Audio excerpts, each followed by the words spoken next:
welcome to a brand new episode of Beyond the Indus. I'm your host, Tushar Shetty. It's been a chaotic few weeks, and I'll admit, I've been kind of caught up in the tumult of watching the new US administration dismantle many of the foundations of a world order that had been in place since at least 1991. The 3 decades since the fall of the Soviet Union and the establishment of the United States as the unipolar hegemon were characterized by an interconnectedness and interdependence between different parts of the world that had really never been seen before in history. This period saw a huge rise in global trade, in communications, and, yes, economic prosperity for many people around the world. So, watching the country that founded and stabilized this global system turn away from it evokes an understandable degree of consternation. This isn't the first time such a transition has happened. I mean, we did see something similar in the years following the First World War. But whether or not these changes are temporary or long lasting, whether they are beneficial or chaotic in the long run, we should probably take a minute to appreciate the achievements of the past 3 decades, and mourn the passing of an era that saw the upliftment of billions of people out of absolute poverty into the global middle class. And that brings us to the subject of today's podcast. On December the 26th, 2024, Dr. Manmohan Singh, the two-term former Prime Minister of India, passed away. And with him, India lost not just one of its most brilliant economic minds, but also one of her unsung heroes, the man who rose from the bowels of a Pakistani refugee camp to the highest echelons of the Indian government. His record as Prime Minister might be mixed, but his unquestioned and greatest legacy will be as the man who helped deliver India's economic independence. Manmohan Singh's economic reforms in 1991 under Prime Minister Narasimha Rao put India firmly on the path to prosperity, economic openness, and reform that's continued in fits and starts through all the governments that succeeded him. In some ways, Manmohan Singh is the poster for India's economic liberalization. And it's that legacy that we'll be exploring today. We'll be speaking later to Richard Rossow, longtime watcher and cheerleader for India's economic reforms, on the trajectory of economic liberalization in India since 1991. But before that, we'll be speaking to a very special guest, a man who's actually worked closely with Dr. Singh when he was finance minister under Narasimha Rao during those crucial years following India's economic crisis in 1991. He's someone who's helped draft and implement the policies that brought India out of its moment of crisis and achieve its economic independence.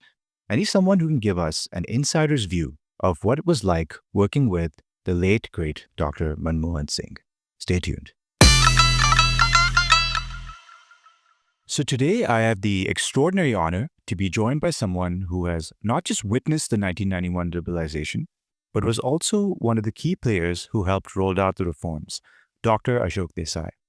Dr. Desai is an economist who served as chief consultant to the Indian Finance Ministry between 1991 and 1993, a position equivalent to that of chief economic advisor. In that role, he worked closely with the then finance minister, Dr. Manmohan Singh, to push through key measures to open up the Indian economy. As someone who has advised several Indian governments, has been in rooms with key decision makers, and has been an observer and commentator on Indian economic issues for several decades, Dr. Desai is in a unique position to give us an insider's view of those crucial years that saw India achieve its economic independence. So, Dr. Desai, welcome to Beyond the Indus, and thank you so much for joining the podcast. Pleasure. So, Dr. Desai, to begin with, it's difficult at this point of time to get a sense of what India was like in those dangerous days in the late 80s and early 90s. Could you give us a sense of the years leading up to the balance of payments crisis and how India found itself in such a vulnerable position? What were the long-term and proximate causes of the economic crisis that prompted the 1991 reforms? And could you also tell us a bit about the team behind the reforms and your role in it? Well, two things are important.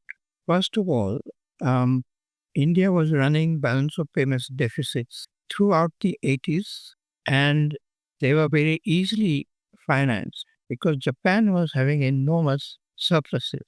And India's government banks were borrowing directly or indirectly from Japanese banks. And so we had a decade of high growth with high payments deficit. And then what happened was that there was a war between Iran and Iraq, an 8-year war from 1980 to 1988. And during that war, Iraq borrowed a lot of money from Kuwait next door, and then it couldn't repay. So it found a solution. Iraq invaded Kuwait in September 1990. But Kuwait had friends in the industrial countries, especially US. So US and its allies more or less destroyed Iraq.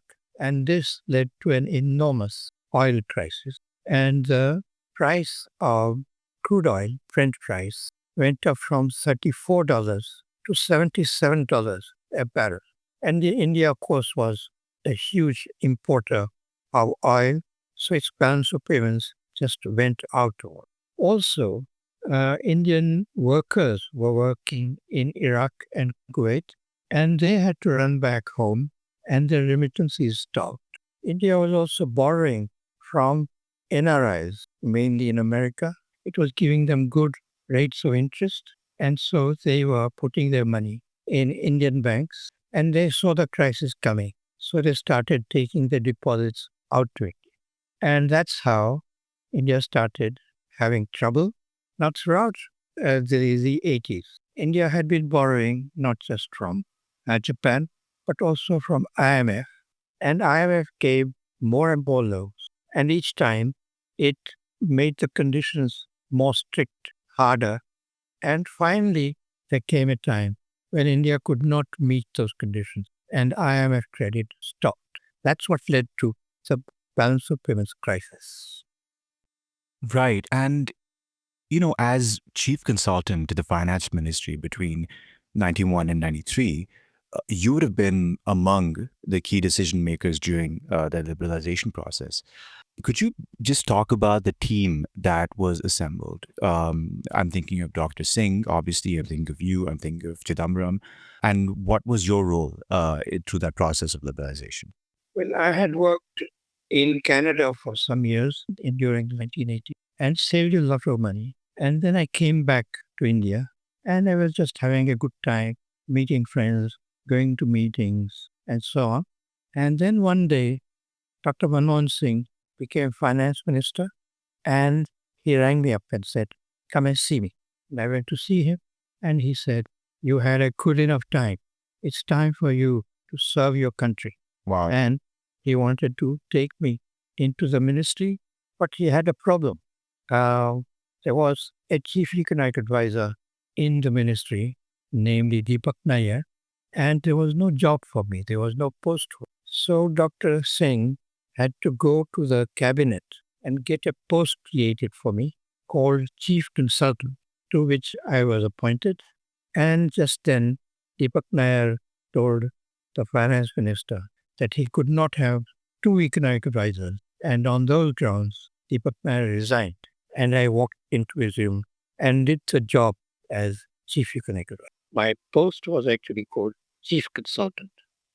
I see. And you were advising Manmohan Singh when he was finance minister during that crucial time when the liberalization process was happening, when the reforms were being rolled out. Could you give us an overview of the rollout of the reforms? How did you prioritize which ones to start with first? How were they planned and executed?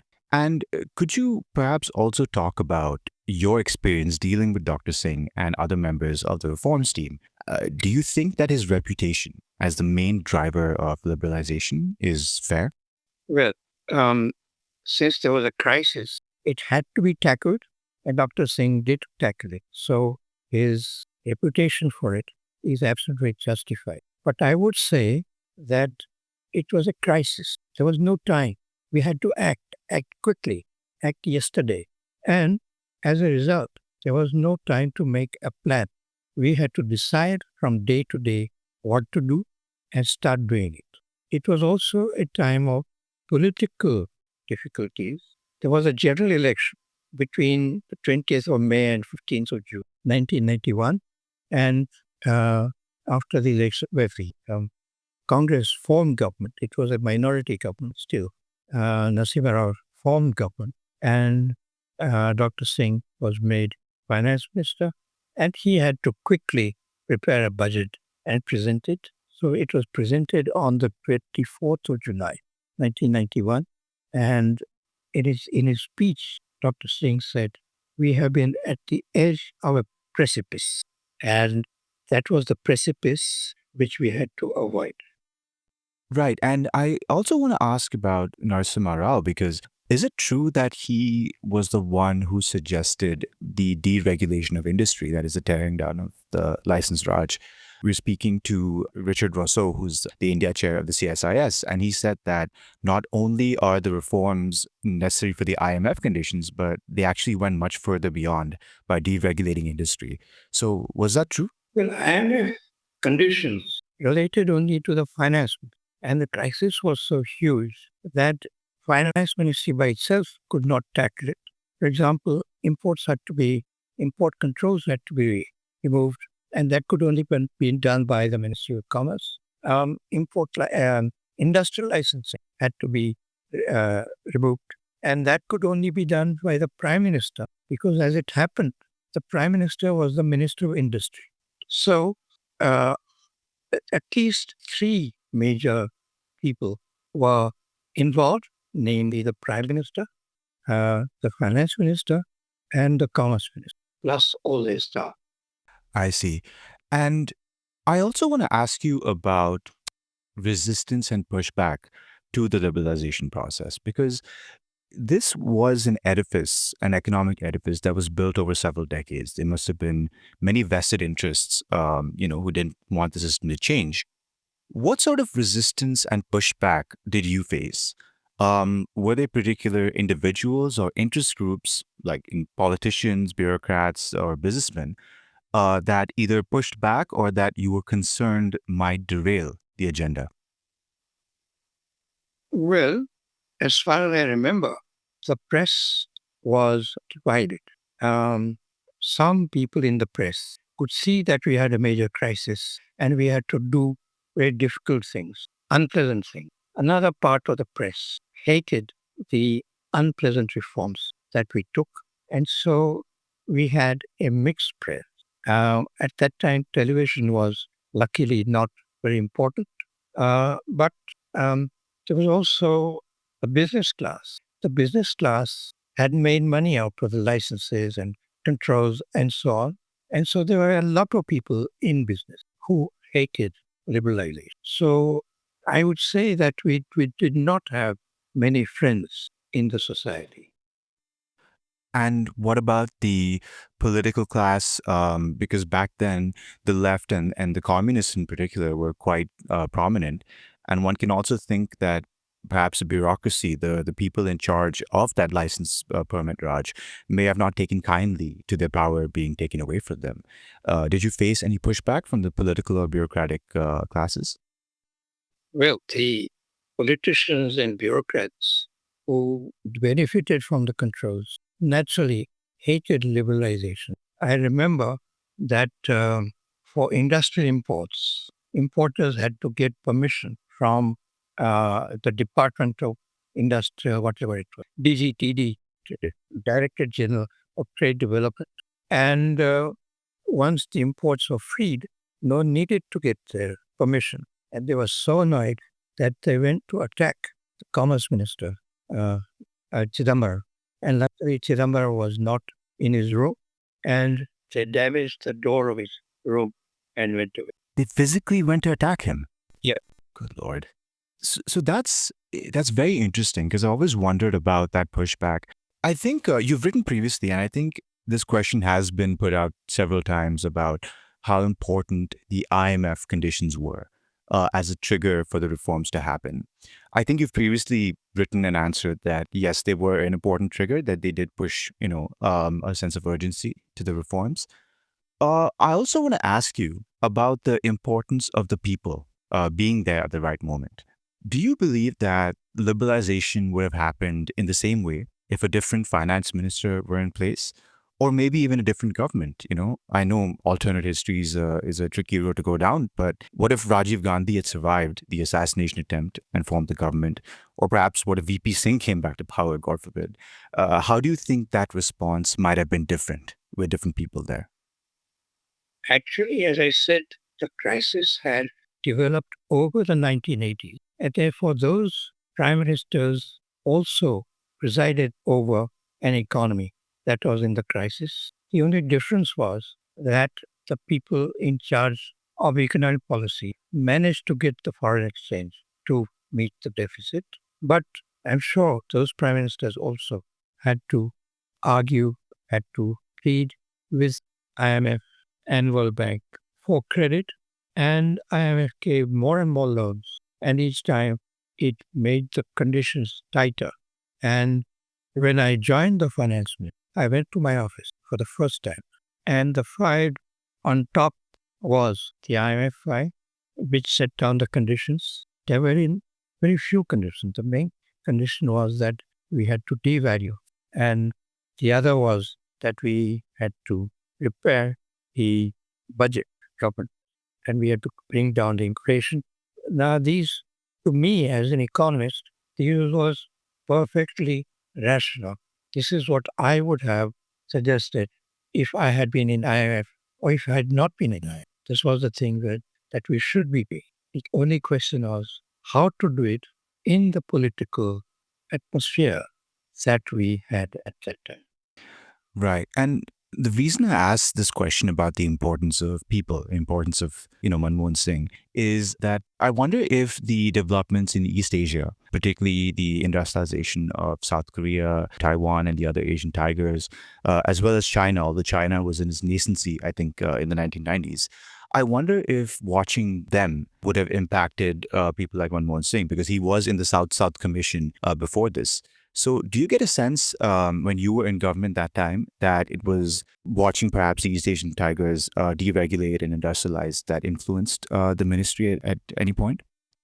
Well, Manmohan Singh was a very sophisticated and a very good economist. And so I'm sure he was watching what was happening in East Asia. But I'm sure he did not have much time to do that because he faced major problems right in front of him. And so I'm sure he spent most of his time and energy tackling the problems that landed up on his desk. Got it. And lastly, I think what was really astonishing about the reforms is both their speed and their scale. You and your colleagues and Dr. Singh brought down a licensed Raj that had taken decades to build.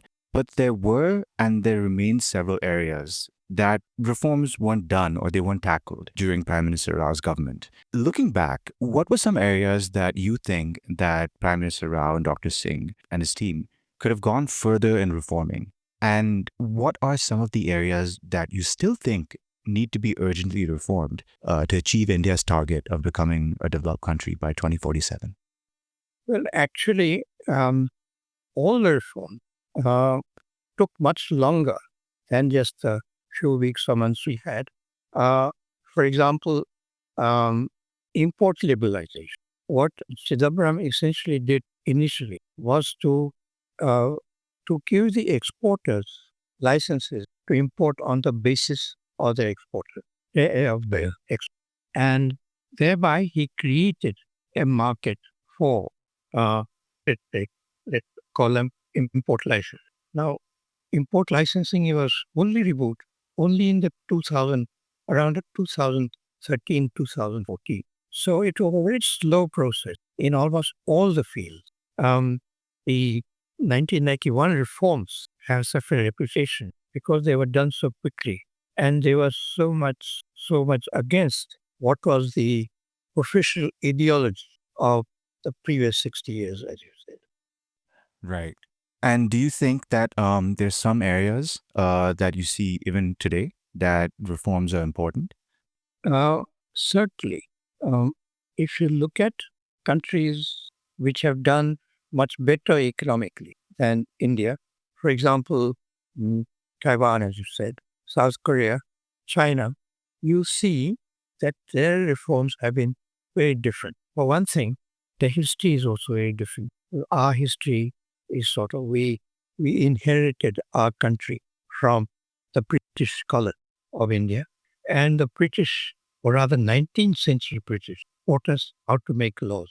So our laws are extremely voluble, extremely complex, and the British have this custom that they make a law which is supposed to give only the principles, and the administrative details are set out in what are called rules. And these rules can be enormously bigger than laws. And while the laws have to be passed by government, by parliament, and therefore are made only once in a while, the rules can be made by ministries from day to day. So you can get rules which are enormously bigger than the laws. Now, the uh, East Asians don't operate that way. They have very simple laws and they leave more to the discretion of the bureaucrat. One thing, the democracies are also less, shall I say, active or um, disorderly. And so things happen more quickly there. So doing reforms in India is very different from it would be anywhere else. And that's why even today we continue to have enormous books of rules, uh, acts which are much far more complicated than necessary, and law which gives people a lot of opportunity and need to go to the courts. And so our courts are overloaded. So these are our problems. And those are problems which we have started solving. Right. And I suppose my last question then would have to be that do you believe that the complexities of our inherited system, that is the British way of deciding laws and regulations, and do you think the necessities of our democratic setup will always, for all their benefits in other areas, might always be a hobble or a limitation to our economic dynamism? Well, we should look at how the British tackled it. They appointed a commission in the 1990s to look at their laws and procedures, and it set out how to simplify it. So the British system has been greatly improved, and it works much better. In Britain, it doesn't take you years to get a court verdict. Um, it You just have to get some information about the law. All you have to do is to ring up particular people in ministries and so on. So they have simplified their government, but we have not. So lots of areas to cover in terms of reforms and in terms of making our economy simpler to process. But nonetheless, the legacy of 1991 perhaps is an important reason that we are here today in an economically decent place and still a lot of ground to cover. But nonetheless, Dr. Desai, it's been an honor. Thank you so much for joining the podcast. Thank you. I greatly enjoyed it. So joining us today is Richard Rossow. Richard is a senior advisor and holds the chair on India and Emerging Asia Economics at the Center for Strategic and International Studies, the CSIS. He's also served previously as Deputy Director of the U.S. India Business Council and has over 25 years of experience working on U.S. India relations in both the public and private sectors. Richard is a longtime India watcher with a specific focus on its economy and economic reforms. He was there watching it and having discussions as the reforms were unfolding through several governments. So it's really great to have him on today to discuss Manmohan Singh's legacy of reform and the overall progress of India's economic liberalization. So Rick, welcome to Beyond the Indus, and thanks so much for joining the podcast. Real great to be here, Tushar. Thanks for having me. So Rick, just to begin with, Manmohan Singh's legacy in the long term, in my opinion, would be centered on his role in facilitating the economic reforms of 1991. So could you maybe begin with outlining the significance of the 1991 reforms for India's global stature? How would you evaluate its significance compared to, let's say, Deng Xiaoping's opening up after 1979 in terms of how they transformed their respective countries' strategic and economic importance to the world? Yeah, India had an economy that was on real extreme lockdown since independence. At independence in 1947, they basically froze a lot of the heavy industries like hydrocarbons and such for government-owned companies, companies and sectors where they needed to hit scale, like in automobile manufacturing. They would oftentimes give out just a couple of licenses to let companies grow with very little competition to try to create national champions. But the broad swath of industry, they actually reserved for the small scale because they wanted every community to have, something kind of blooming for textiles and for food processing and things like that. So there really wasn't a lot of space for entrepreneurs and for companies to begin and grow unless you got uniquely positioned to grab one of these licenses in some particular industries. Even some sectors that weren't initially kind of swallowed up by the government, like banking and insurance, were taken on later on and nationalized. Now, with the reforms in 1991, we look back and we say, what a historic time. It was done under some pressure and some duress. We all think back to the first Gulf War when the war with Iraq basically triggered global hydrocarbon prices to spike through the roof. And that's one of the things hydrocarbons in India wasn't able to produce domestically in mass quantity. And so having an economy that wasn't deeply intertwined with the rest of the world, they had to spend all the hard currency they had to keep crucial imports coming in, including hydrocarbons. And this put a significant amount of pressure on the government of India. They were running out of hard currency, and they needed to begin opening up to attract bailout packages from the IMF and the World Bank. But they went, I would say, probably deeper in some ways with the reforms than maybe they even needed to do. You began to see some significant areas like most industries that had these licenses. They were removed from the licensing program, so entrepreneurs and startups could begin moving into new spaces. They allowed foreign firms to begin investing in the country, holding majority stake in a lot of different sectors. They put on the table at least the concept of dismantling a lot of the government-owned monopolies, although I'll say most of that action actually took place after the Manmohan Singh and the Narasimha Rao government, lowering taxes, bringing tax rates into reasonable levels. At the time, it would take you a lot of times a year or two to get a car, a year or two to get a phone hookup. And so to begin to see the private sector having more of a role to play in the economy was certainly a great step in the right direction. Even the Reserve Bank got on board. People kind of sometimes ignore the role that the Reserve Bank plays, but they actually followed up after this big package of reforms with some steps to improve banks' liquidity too, so that they could begin putting more money into the economy. So a lot of steps that happened early on in the government, driven by some of the reforms of Narasimha Rao and Dr. Manmohan Singh.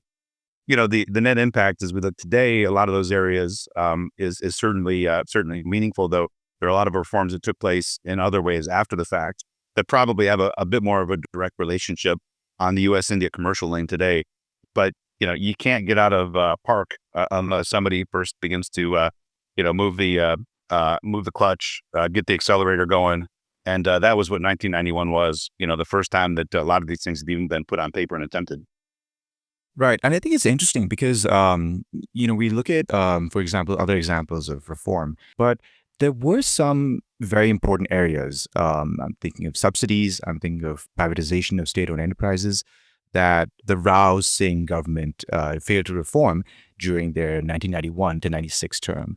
And after Manmohan Singh's return to government as Prime Minister in 2004, he didn't really seem to show the zeal for reform that you saw in 91. Could you maybe discuss what were some of the reforms that were missed in the 1991 to 96 period? And could you evaluate the progress of reform during Manmohan Singh's 2 terms as Prime Minister in the UP era? What do you think lay behind his changed attitude and approach to reforms during that time? Yeah. Well, some areas that needed to be reformed going back 30 plus years ago still kind of sit there today. It still is extremely difficult for companies to cleanly acquire land. Labor regulations remain extremely tight. And so companies in areas that want to grow at scale, you get concerned sometimes if you got more than 100 employees for the Industrial Disputes Act. It's difficult to let people go if the operations, hit some headwinds and that kind of thing. So, a lot of these restrictions, legal remediation, back when the World Bank used to do its annual rating of countries based on the ease of doing business, one of the areas, even as India was skyrocketing up that ranking in the early days of the Modi government, the one area that they would always be really kind of beaten up over was the long period on getting legal restitution, which also applies to commercial cases. So you got areas like on improving the operation of electric distribution utilities. You're right, areas like subsidies, and even when they began opening up foreign investment, the market itself, wasn't ready for a big influx of foreign companies. So some of my early work in the 1990s, working with U.S. companies with investments in India, one of the sectors that the Narasimha Rao government and subsequent governments really encouraged foreign investment was in grid scale power generation. And a lot of folks remember Enron and the Devol Power Project in Maharashtra, but there was about a dozen projects built by American companies across India, and they all had payment difficulties. And you saw similar concerns with, this kind of forced partnership where foreign companies would be forced in almost every sector to have a joint venture partner. And we saw also a lot of Indian companies that, they win contracts based on corruption and deals. I mean, it's kind of the way the business was done. They weren't ready to change operations just because they had a foreign partner. So you had a number of American companies too. They got caught up in corruption scandals. They were providing technology, but the local ingenuity on how to get markets into products, that was playing by a very different set of rules than what most American companies kind of knew. So even today, some of the reforms they didn't touch on then still kind of sit in front of us. I mean, you're right. I think, with Manmohan Singh coming in as prime minister, I mean, what a shocking moment that was to sitting there at the U.S. India Business Council in 2004 when the election results came in. Everybody was fairly confident that the Vajpayee government was going to stay in office. The polling and all showed that they would be able to do so. But to see that Congress was kind of given the baton to try to form the government, it was a very, very, very weak coalition. It's part of the reason why I think you didn't see a lot of significant reforms in the early days. To be able to form a government, they were forced to partner with India's two main communist parties, which if any political organizations in India are really dead set against reforms, particularly those that allow foreign companies to come in and do more business, it certainly is the Communist Party. So the fact that the Manmohan Singh government that was formed in 2004 relied on the Communist parties meant that big economic reforms were going to be a lot harder than they were even back in 1991. And interestingly, Manmohan Singh, I think in that period chose a different path. Instead of pushing through economic reforms, which would rankle the coalition and a lot of times cause tough votes in parliament, he expended more of his energy, at least during his first term, on big strategic moves, particularly with the United States. And so it wasn't the Manmohan Singh that we expected. We thought he'd come in, we'd see a rush of economic reforms, further liberalization. Frankly, the country's economic growth rate was sitting about 9 or 10%. And as you kind of hinted at, a lot of that was based on that second generation of reforms the Vajpayee government did, which we can touch on if you want to unpack that period as well. But the country was growing relatively well. I think in some extent they felt too that they didn't need to push the accelerator much harder. They didn't want to overheat the economy, and growing at 10%, was obviously breaking a lot of records for the nation. So you saw Manmohan Singh spending a lot more of his time and political energy on strategic moves. The nuclear deal with the United States kind of stands out. The second term was limited in a different way, as we've seen by advisors to Prime Minister talking about his regime. He began to lose influence within the party. In my experience, it felt like every ministry was trying to act like a prime minister. You had different comments coming out from different ministries on India's relations with Iran and different things like that. That really caused a lot of tumult as a lot of India's partners were looking at what was happening. And a lot of the policymaking priority in the second term really focused on the provision of social services, trying to lock in a lot of gains that the country had made. So you saw a Companies Act that basically forces companies to give 2% of pre-tax revenue for social obligations. You saw a food security bill that expanded food security programs across the country. Even locking in more difficult land acquisition rules. So the first term limited by a coalition partner that was pretty anti-economic reform. And even though the Manmohan Singh government came back more strongly in 2009, limited by its own difficulties in taking two steps in a particular direction, and the fact that they were a lot more focused on provision of social services than a new wave of economic reforms. And what did you see? Well, you began to see growth rates really begin to trail off. You began to see the United States government at the best of U.S. companies really challenging India more strongly, and almost a complete and utter collapse in U.S.-India relations in 2013 with the arrest of an Indian diplomat. So that's how I kind of look back on that second period. Big moves on the strategic front, less than I think a lot of us expected on the economic and commercial front. Right. And I do want to ask you about the US India nuclear deal because I think that is one of Manmohan Singh's unquestionable achievements when he was prime minister. But before that, could you touch upon Vajpayee and his legacy of reform? Because I think Manmohan Singh does get, I mean, his legacy is that of a reformer for good reason. But I feel Vajpayee, at least today, doesn't get enough credit for the liberalization that he did during his tenure as prime minister. So maybe touch upon that before we go to the US India nuclear deal. Yeah, when I first came on the scene in 1998 at the US IBC, it was just after the nuclear tests. The Vajpayee, the BJP government had a lot of foreign partners really deeply concerned. They were talking about kicking out foreign companies, the nuclear test, things like that. They lost the confidence vote in early 1999. Onion prices spiked. The AIDMK and Tamil Nadu pulled out of the coalition, and they were forced to go back to the polls later that year. And they came back. Actually, the BJP won almost, I think it was exactly the same number of seats, but the coalition was a little bit stronger. And that period in 1999, they began to see already that a lot of foreign relationships were starting to peter off, that foreign investment and foreign trade were on the downturn. And they really changed in about face. The BJP that we saw come back to power in 1999 was very different than the one that we saw just a year earlier. And 1999 to me is really kind of the watershed year and the locking areas that were particularly meaningful in the U.S. India lane and to some extent for India's own growth. That year, you saw two things in particular that I point to that have had a major impact on what's happening in India today. They broke the monopoly in life insurance and allowed foreign insurance companies to come in, life insurance and property casualty. And that created a brand new industry that didn't exist before. The former monopoly companies still exist and they've actually continued to grow. But now you've got dozens of options and choices and all the hiring that goes in. And, life insurance in particular has an important role in an economy because the accumulation of life insurance also means that there's a lot more resources that are particularly expended towards infrastructure and major projects like that. The second big one was the new telecom policy in 1999. I look back, some of the data is pretty amazing. When India got independence, you had about one phone for every 1,000 people. At the time of the Vajpayee government coming to office, you had about one phone for every 100 people. And with the new telecom policy, they really shattered the government monopoly, which had been done kind of lightly a few years before, but they really put a stake in the heart of the government monopoly on telecom services. You began to see this dramatic explosion in everybody having a mobile phone in their pocket. But also importantly, the new telecom policy did another thing, which it opened up and dropped down prices for international data.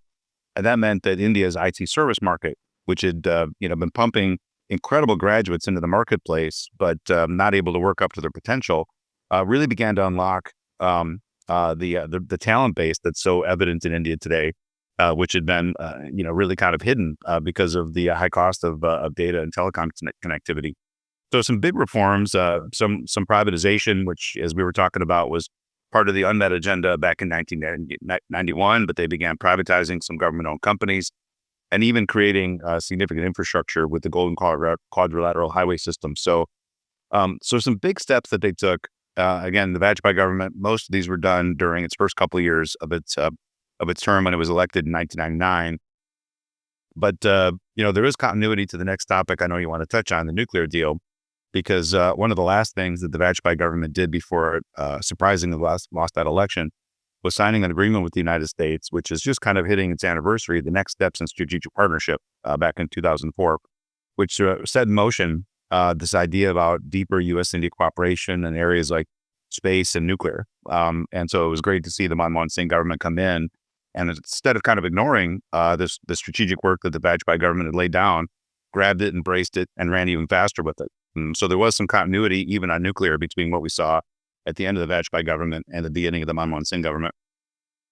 Right. And, I was growing up in India, in Bombay during that period. And I vividly remember when we had this explosion of different, phone providers, data providers, each trying to undercut each other. This is before the Geo era, of course. And now that seems to have consolidated a little bit. But yeah, the other memory that I think my first political memory, as I call it, was in, I think it was 2008, 2009, when I think I was too young to understand the specifics of the nuclear deal, but I do remember Manmohan Singh sort of emerging victorious with the press conference. And there's a picture of him and Bush just smiling triumphantly, to the press. And I think that the U.S.-India nuclear deal is one of the things that you can definitely point to Manmohan Singh and say he did take a risk on this. He did stake his government on this, and it faced stiff resistance on both sides, I'd imagine, and it did help transform U.S.-India relations.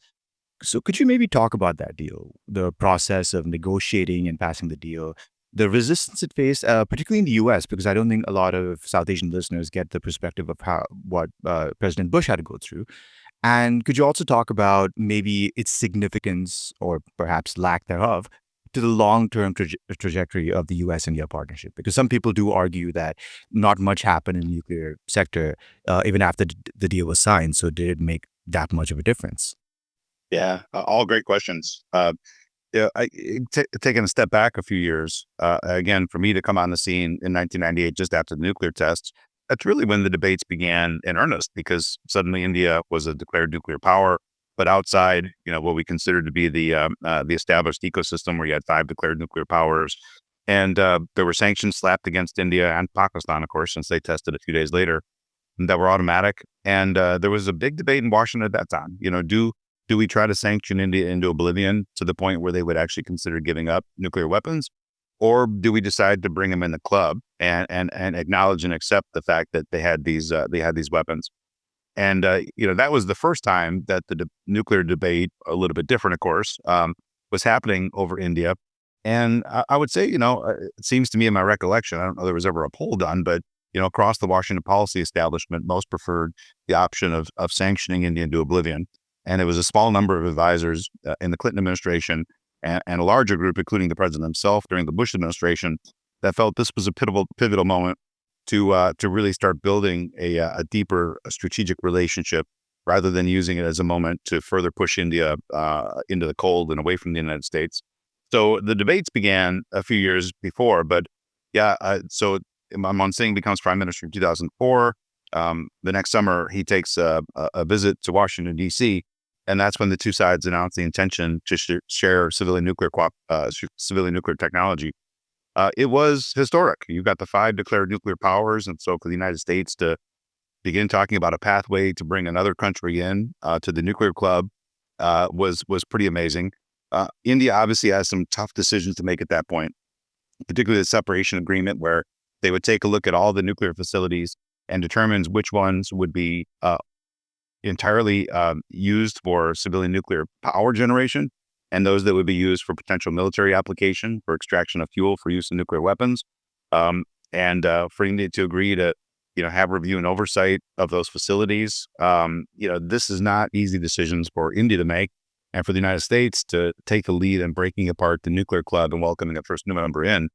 And as Tom Pickering said, I think at one of these speeches he gave around that time, if both sides argue this vehemently against an agreement, it's probably a pretty groundbreaking one. And he was quite right. So both sides had to take deep steps to make this real. In the United States, there was certainly a debate during the process. Issues like whether we would allow India to reprocess spent nuclear fuel and things like that were pretty serious. But overall, the United States went, it's hard for me to say this out loud now, but went relatively smooth. For India, the process was a lot more gut-wrenching. Again, going back to something I mentioned about the makeup of the Manmohan Singh's first term, the communist parties that didn't want to see a deeper relationship with the United States vehemently opposing. And when India submitted the Safeguards Agreement, separating its nuclear facilities into military versus civilian, the communist parties actually pulled out of the government and forced a confidence vote in parliament. And this was less than a year before the 2009 election. But, the Manmohan Singh government stuck it through, managed to bring some other partners into the coalition to survive that confidence vote. So both sides certainly took risks and had to take difficult steps. India, I think, took the far bigger risk by actually risking its entire government and managed to survive.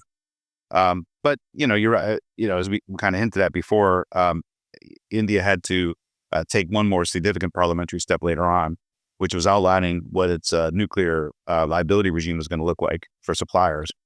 And that was the period in 2010 when Manmohan Singh had very little political momentum. he had a difficult time rallying even his own coalition partners. And to pass a liability law, they basically had to break down to some folks that didn't really want to see deeper nuclear cooperation with the United States. And in mind of some significant industrial tragedies in India, like the Bhopal incident with Union Carbide, they passed a liability law that basically has uncapped liability for foreign suppliers of nuclear equipment. So if a foreign company provides, engineering help or products in that for an Indian nuclear facility, and they have a significant meltdown and there's damages, the foreign partner wouldn't know what it's on the hook for. And that basically has precluded any actual nuclear cooperation in practice ever since the agreement was done. With the Obama years and Modi coming in, the two governments put together a team to look at an alternative measure for liability. They created an insurance pool in India, but the insurance pool, I gather, the expenses are a little bit too high. And, Westinghouse, which was one of the U.S. companies that we were thinking about to carry this out, went through bankruptcy. GE seems to have lost a bit of interest during that period on building out nuclear.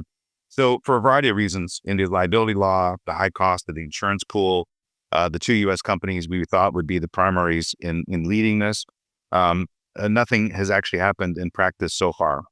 But I still wouldn't call it a failure.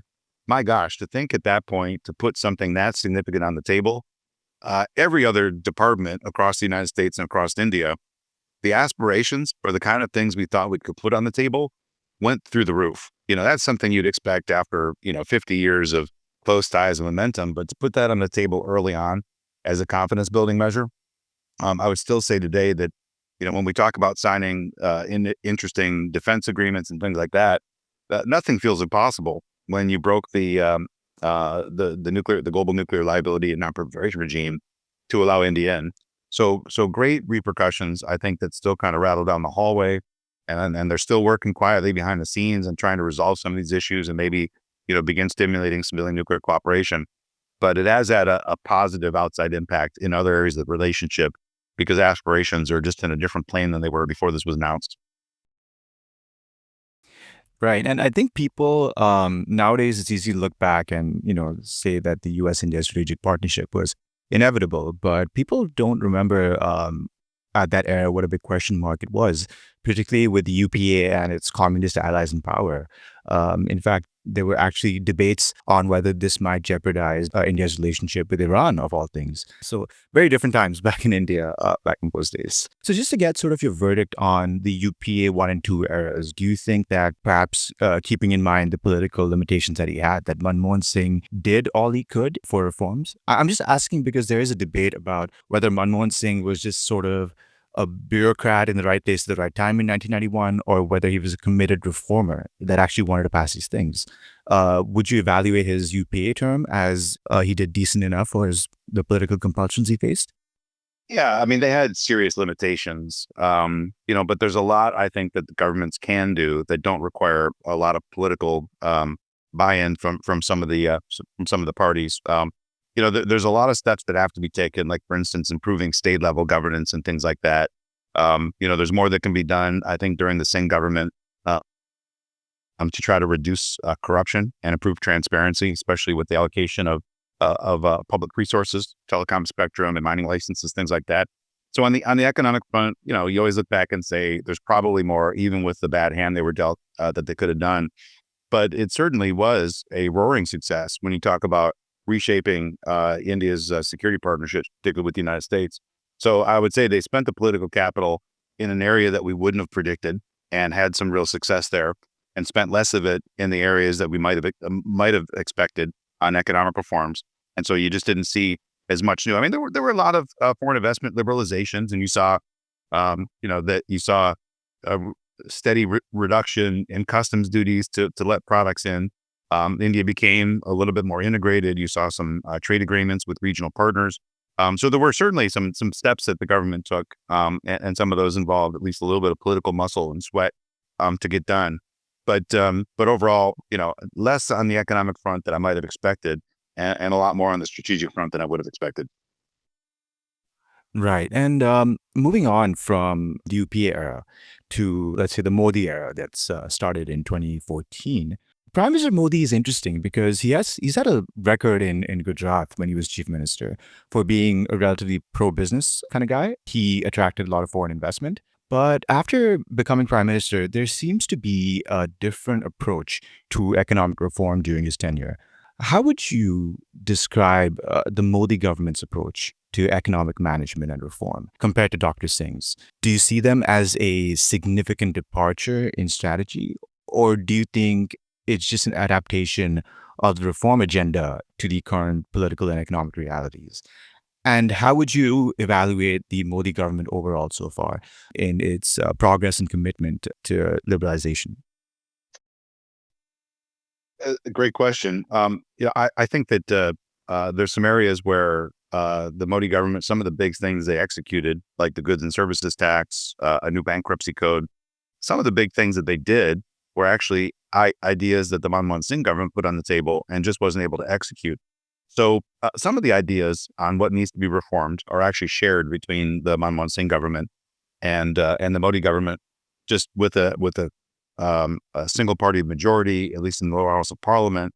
They had a little bit more muscle and ability to actually execute things that they had on the table.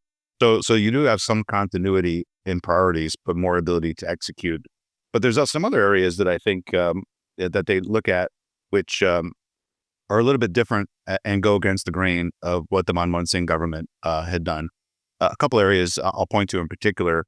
Foreign investment. Manmohan Singh certainly wanted foreign investment, but was limited by his ability to run out and try to attract it. And for Modi, foreign investment is prized. You see him running around the world, hosting these big shows and trying to rally and encourage investors to come into the market. And that's a real step change. I think Modi realized the Indian population is actually a lot more comfortable with foreign companies coming in, creating jobs and economic stability than what previous prime ministers had realized. You see a lot more sectoral reforms. Some of this doesn't get widely recognized, but the big changes the Modi government has made in how, for instance, hydrocarbon exploration has been done, on how major ports. They passed a major ports bill that gives ports a little bit more freedom and autonomy. They've been able to touch on some of the difficult issues like labor regulations. Still waiting for the new industrial relations code that'll relax some of India's owners' labor regulations to be approved by a majority of states. But that's kind of moving in the right direction. He also went against the grain, and this is more in a negative way, on trade. The Make in India program that Modi announced when he first came in, this kind of recognition that India needs to create a lot of low-skilled jobs as urbanization happens and people start leaving agriculture. India also has a massive trade deficit with the world. So on trade, you began to see Modi moving back to an era of protectionism, especially during his first term, increasing customs duties in the budgets every year, dozens of sectors. A lot of sectors have compulsory local manufacturing rules. More recently, you see a new tool that they're using, quality control orders, where basically they're saying that you need to prove at the source of manufacture that products that are going to be sold in India meet Indian standards. And a lot of product that's sold in India is made in China. They don't have assessors to actually go and look at manufacturing processes in China. So you see a lot. I would say this people complain over time in Washington that India's reforms are moving too slowly, particularly on trade. But generally, from the 1991 reforms through the Manmohan Singh government, at least they were mostly moving in a common direction towards liberalization. And on trade, that's where you've seen Modi reverse course and actually make India a little bit less friendly towards foreign exports, but trying to do things to encourage those same companies to do local manufacturing. So there's some areas of complementary. Again, a lot of times Modi having a bit more of a strong hand to execute things like GST and bankruptcy. Some new areas. The last one that I would point to looks at center state. This is also an area that Manmohan Singh government did not really focus on, but Modi, as a former state leader, had really spent a lot of time on, particularly early in his tenure. How do you get states to compete for investment? So they announced this program of cooperative competitive federalism. They began ranking Indian states based on the business environment, drafting model business regulations for states to consider adopting. So this whole idea about encouraging and poking states to do a little bit better, super important. At the end of the day, India's commercial environment, we all talk about Modi and Manmohan Singh and what reforms and whatever, But if you talk about real companies and what it's really like to do business in India, most of the factors of production and success are actually things that are governed by state government, not by the national government. So it's good that Modi has off and on spent time trying to add a little more transparency and pushing states to do a little bit better. That's an area that no prime minister that I've ever worked with has really spent a lot of time and attention. But, you've seen over Modi's 11 years now in office, a reduction in that level of attention. The state's ranking has kind of fallen off, although they're talking about rebuilding it. They haven't been putting out as many model regulations for states to consider adopting. So I think maybe they haven't seen the returns on that they were kind of expecting. But I just say it's like quitting smoking. You got to always go back and keep trying to get states to do better. Because if India is going to become a viable market and that next big manufacturing play after China, it's going to be driven more by a handful of key states in India getting things right than it is by stuff that the union government controls. Yeah, and I do think that even though attention may have fallen off from state competition, there is a lasting impact that I've seen in terms of you do see different states competing for investments. Even states ruled by the Congress or Odisha before the BJP took over with Naveen Patnaik, you did see people actively pushing for more investment on the state level. So I'd say there was some impact there. But I'm glad you touched upon the question of trade liberalization because my last question has two parts. So the first question is, in your view, what are the most urgent and important reforms needed to achieve India's ambition to be a developed nation by 2047? Perhaps you could start with low-hanging fruit and then move on to more politically and structurally difficult reforms. Well, the services sector in India is moving along really well. IT services, financial services, film and video. I'm sure that if you were to ask the industry associations representing those industries, they've got a wish list as well. But I do agree with Modi's prescription for what the economy needs. You've got urbanization happening. You've got a lot of low-skilled folks moving into cities. You got to find a way to create low-skilled jobs. And worldwide, that has tended to be in basic things, manufacturing and assembly. And so for India to become a more vibrant manufacturing powerhouse, to have jobs being created that'll soak up that labor that's moving in, to me, you got to look at the factors of production and where are the strongest pain points. Electricity rates and availability. Most states in India give away free electricity to vast swaths of consumers, and they overcharge industrial users to try to make up for the deficits. And that means that they don't have a lot of money to invest. The ends hardly ever meet. And so industrial users pay high prices for terrible quality electric power. Logistics rates in India, you've still got really slow and inefficient ports, big jams, moving product down the highways, rail freight, again, similar to electric power, where industrial users of rail freight tend to pay the bill for a lot of folks that have subsidized tickets for consumer class. So you got, a big money that you have to spend in India that you would in other places. Logistics costs tend to be 15 to 17% higher based on some of the studies I've seen from the World Bank and the Asian Development Bank when they go in and kind of kick the tires a little bit. Labor regulations and land labor, I hinted at before. If you got a lot of employees, you can't let people go without government permission. And unions are extremely strong in that negotiating process. And land acquisition is probably the area in my experience that still suffers from the deepest levels of corruption. It is extremely hard to acquire land and clear it and build on it without bribes going to state government officials and local government officials to be able to make that happen. So some of the basics, and again, a lot of that is things that state governments control. If good reforms happen in those areas, that's when I think things are really beginning to take off. It doesn't have to be all 28 states, just a handful of big ones. Gujarat and Tamil Nadu seem to be kind of grabbing a lot of attention right now. You see some of this new tech manufacturing coming into India, really landing in those two states. Maharashtra with the BJP coming back in and a relatively reformist chief minister in Devendra Fadnavis, and Maharashtra remains really the nation's economic powerhouse. And then some of the other dynamic states in the South that are doing really good things. I think you got a handful of states right now that are slowly changing the course of ship to move in a good direction. You mentioned Odisha. I mean, they did one of the toughest things on privatizing the entire state's electricity distribution utility. Tata Group now owns all 4 distribution utilities in the state. It's the only state in India that's privatized the entire thing. Delhi has private, but that's not really a state. It's more of it's union territory. So there's a few good things you can point to that states have done, but you got to get a handful more, I think, that are really pulling at the oars that'll really contribute to national growth and start creating a lot of these jobs that we're talking about. So that's the areas. I mean, you still got some things. Speaking, as an American who's worked with U.S. companies, you still got almost 35 sectors that have foreign investment limitations or maybe prescriptive regulations in those sectors that only apply to foreign invested companies. And trade liberalization, the government constantly talks about trying to at least do one big step, which is this duty inversion, where sometimes it's cheaper to bring in finished goods than it is to bring in the input goods. Why would you manufacture in India if you can bring the fully built computer cheaper than you can bring in the components? So they keep talking about taking a big run at looking at all this areas where this duty inversion happens that'll help to give a boost to domestic manufacturing. The finance minister announced it last year again in the budget.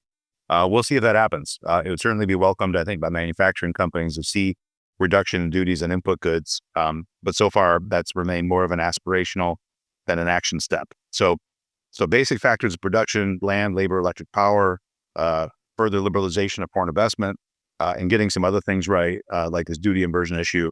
I think these are the things I would focus on. And I do think the Modi government focusing on manufacturing, I fully agree with that. I think services, is going to do pretty well on its own.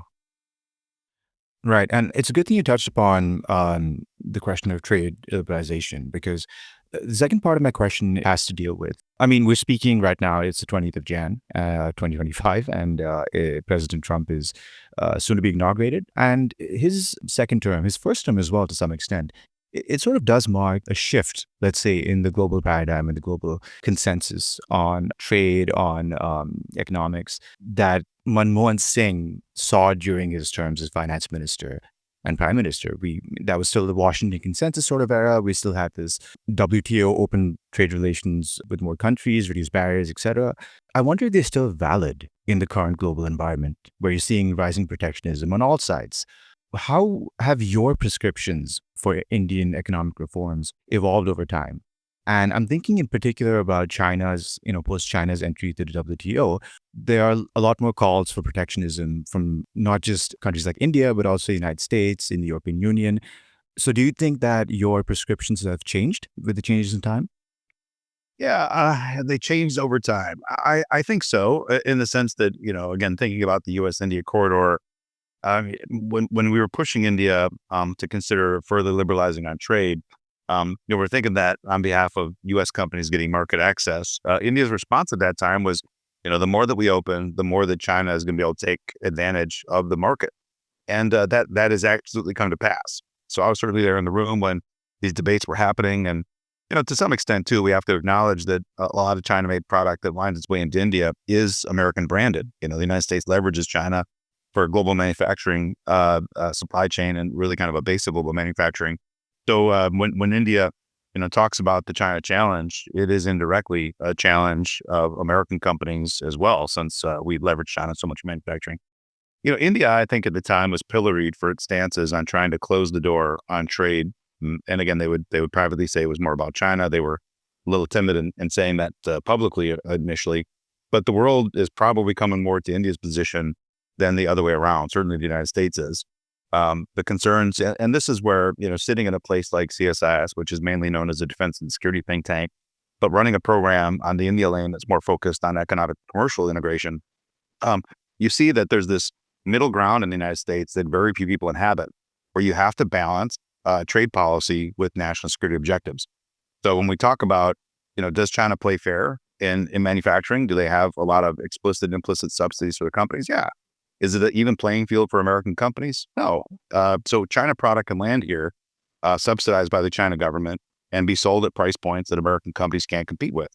And, the question is you close that door and American consumers pay more. Some companies that were on the edge of going out of business because of that might be able to stay in business and potentially keep employees and hire. So there's like a balance on security, the potential for job creation in some of these industries, and higher prices for American consumers. And you just kind of feel that you got people in all three of those camps barking at each other and nobody trying to understand that middle ground space. There are some sectors where maybe we should be imposing higher tariffs against China goods because of subsidies or security concerns. And you see, successive U.S. administrations finally waking up to that. For India, that's been on the table for more than a decade. The Manmohan Singh government, particularly in renewables, was trying to do some very similar work. But again, at that time, was a little bit too timid to put out trade restrictions that are China-oriented. But today, there's a higher degree of comfort. You've seen India closing the door on imports of Chinese goods and in toys and power equipment. You've seen additional foreign investment review provisions brought up against China as well. So a little bit more comfort in saying, some of these trade restrictions, they're not going to be globally applied. We're going to carve out space for our partners to keep doing things. But we realize China presents, economically as well as strategically, a threat that is huge and unique, and for India right next door. So, so I think the global consensus is changing. I think India got there faster than a lot of countries did. India's, domestic support programs, which have been echoed in the United States by things like the CHIPS Act, India had that, years before. So, like it or not, I would say probably the world's coming more to where India was 10, 12 years ago than the other way around. But that being said, on the aspirational side, you have seen India looking at trade agreements as a pathway for economic integration with key partners. India, this always shocks my friends whenever we've got a U.S.-India trade dialogue coming up, but India today is more trade-friendly than the United States is. And what do I mean by that? India has signed 3 substantial free trade agreements in Modi's second term. United Arab Emirates, which is one of India's largest trading partners, Australia, and the Switzerland-led EFTA group. Now, they're not as broad as NAFTA. They don't cover investor protections the same way that NAFTA does and things like that. But in terms of reductions of customs duties, market access, and even some agreements like Australia looking at things like labor, they're considerably better than what we consider the Indo-Pacific Economic Framework in terms of concrete commitments that companies can rely on to open up new markets.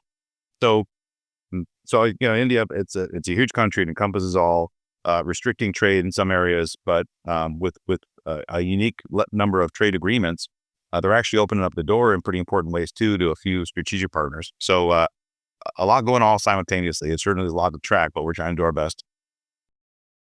Yeah, and I think it's particularly pertinent right now because you're witnessing the debate to ban TikTok in the United States, which I think India did in like 2020, if I'm not mistaken.